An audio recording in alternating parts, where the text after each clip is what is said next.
मोहब्बत अहले बैत में पहले ही वो इतना ज्यादा उभरे हुए हैं कि दूसरे लोगों को उन तक पहुंचने में टाइम लगेगा।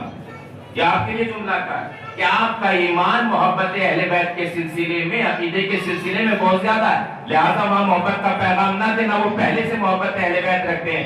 हाँ, अहले बैत का तरीका उनको बतलाना, इसलिए कि अहले बैत की मोहब्बत दिल में रखना और हुआ करता है, उसूल अहले बैत पर चलना और हुआ करता है।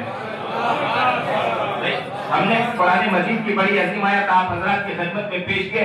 कुरान मजीद की आयत उम्मत मुस्लिमा के हर फिरके से रोक रोक कर, टोक टोक कर बबान के तोहल इस बात को कह रही है कि देखो मेरी तरफ तवज्जो करो। क्या कहना कुरान मजीद? मदद की है, मैंने जो मशक्कतें की हैं, तुम्हें इंसान से मुसलमान और इंसान कामिल बनाने में मैंने जो कोशिश की, मुझे कुछ नहीं चाहिए, बस चाहिए तो ये चाहिए मेरे अहले बैत से मोहब्बत करो। क्या है मोहब्बत का दावा? मोहब्बत और मोहब्बत में क्या फर्क हुआ करता है? आइए मैं घर से शुरू करता हूँ। बच्चे को सवेरे अपनी करीब से करीब तर होते जाएंगे, इंशाअल्लाह लुत्फ अंदोज होंगे। और आगे बढ़िए, करबला का जिक्र करना ये मोहब्बत है, लेकिन उसूले करबला पर चलना ये मोहब्बत है। इमामे जमाना के ज़हूर की दुआ करना ये मोहब्बत है,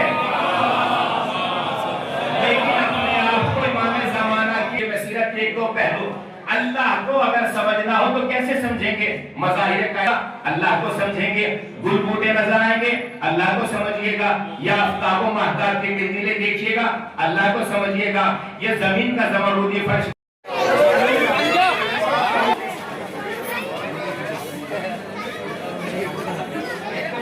भैया फोन नीचे कर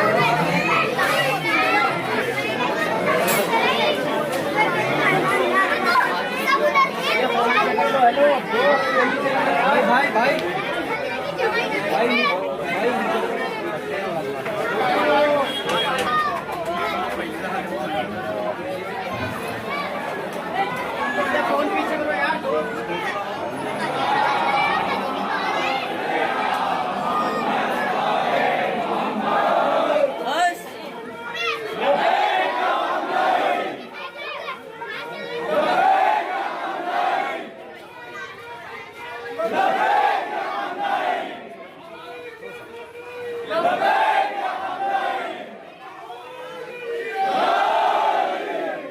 एक से बढ़कर एक जलील, एक से बढ़कर एक जलील।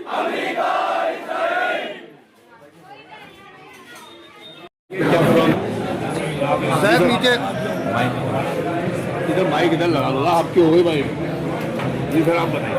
बिस्मिल्लाहिर्रहमानिर्रहीम। बंदा हबीब नाजिज़ को अली हज़रत वली कहते हैं। और आज जो हमारा प्रोटेस्ट रहा है और ये सदाए एहतजाज जो हम बुलंद कर रहे हैं, ये ज़ालिमीन के ख़िलाफ़ है, उन लोगों के ख़िलाफ़ है जो अमन और शांति के नाम पर पूरी दुनिया में फितना और फ़साद बर्पा करते हैं और फिर पूरी दुनिया पर जुल्म करते हैं। और हम उनसे ये कहना चाहते हैं कि तुमने आज तक जो भी हमले किए हैं उनकी जवाबी कार्रवाई इस तरीके से नहीं हुई थी कि जो अल्हम्दुलिल्लाह अब हो रही है।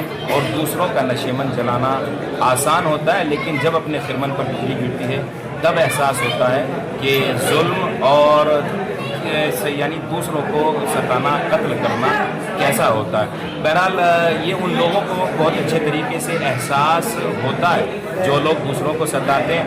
मिसाल के तौर पर अगर आपको ये देखना हो कि ईरान बहुत देर तक मैदान जिहाद में महाज पर डटा रहेगा और वो पीछे नहीं हटेगा, जबकि दूसरी हुकूमत वो पीछे हटने लगी है। क्यों पर हटने लगी है? इसलिए कि उनके अंदर वो ईमान की ताकत नहीं है जो हमारे शहीदों के अंदर है, जो हमारे जवानों के अंदर है। वो ईमान की ताकत, वो ईमान की पावर उन लोगों के पास नहीं है। और फिर दूसरी बात यह है कि ये दूसरों को कत्ल करना जानते हैं, लेकिन जैसे इनके 2-4 आदमी मरते हैं तो ये बौखला जाते हैं और इनका चेहरा अजीब सा हो जाता है। तो बहरहाल हम उन लोगों से यही कहना चाहेंगे कि दूसरों पर उंगली उठाने से पहले, सितम करने से पहले ये सोच लेना कि अगर तुम किसी का खिरमन जलाओगे तो उसकी चिंगारी तुम्हारे खिरमन में भी आकर गिर सकती है। मुरादाबाद के फर्जंदे हम यही कहना चाहेंगे कि पुरअमन तरीके से सारे काम किए जा सकते हैं। जैसे हम आज ये प्रोग्राम कर रहे हैं, ये प्रोटेस्ट कर रहे हैं, ये पुरअमन तरीके से कर रहे हैं, ना हम किसी को गाली दे रहे हैं, ना पुलिस के साथ हाथापाई कर रहे हैं। इसलिए कि पुलिस हमारे साथ है, प्रशासन हमारे साथ है और हमारी पूरी मदद कर रहा है, सहयोग दे रहा है। तो लिहाजा हम इनकी मदद के साथ कोई भी प्रोग्राम उनकी आज्ञा और परमिशन के साथ कर रहे हैं। तो लिहाजा जहाँ भी कोई प्रोग्राम किया जाए तो बड़े सुकून, अमन और शांति के साथ किया जाए, इसलिए कि जालिम का साथ देने वाले कभी दूसरों पर जुल्म कर सकते हैं, लेकिन जो मजलूम का साथ देने वाले हैं वो किसी पर जुल्म नहीं करते। इंडिया को भी अंतर्राष्ट्रीय स्तर पर इसमें अपना मत रखना चाहिए। जिस तरीके से प्रधानमंत्री नरेंद्र मोदी ने कंडोलेंस लिखा है, इस तरीके से उनको आवाज़ उठानी चाहिए कि इसकी डिटेल हो सके। आज यहाँ पर काफ़ी बड़ी संख्या में लोग देखिए, डिमांड तो सिर्फ हिंदुस्तान की सरकार से यही है कि जिस तरह से ईरान ने हर वक्त पर, हर आड़े वक्त पर हिंदुस्तान का साथ दिया है, चाहे कश्मीर का मामला हो या दूसरे दीगर मामला हो, उस वक्त पर ईरान हिंदुस्तान के साथ खड़ा रहा। आज जब ईरान का वक्त आया है तो हिंदुस्तान की गवर्नमेंट इजराइल के साथ जाकर खड़ी होगी, ये अफसोस का मुकाबला। हमारी ये डिमांड है कि वो अपने सारे ताल्लुकात, तमाम सिफारती ताल्लुकात इजराइल से तोड़े और ईरान का हर तरीके से साथ दें। यहाँ तक कि ईरान की जब एक जहाज़ यहाँ पर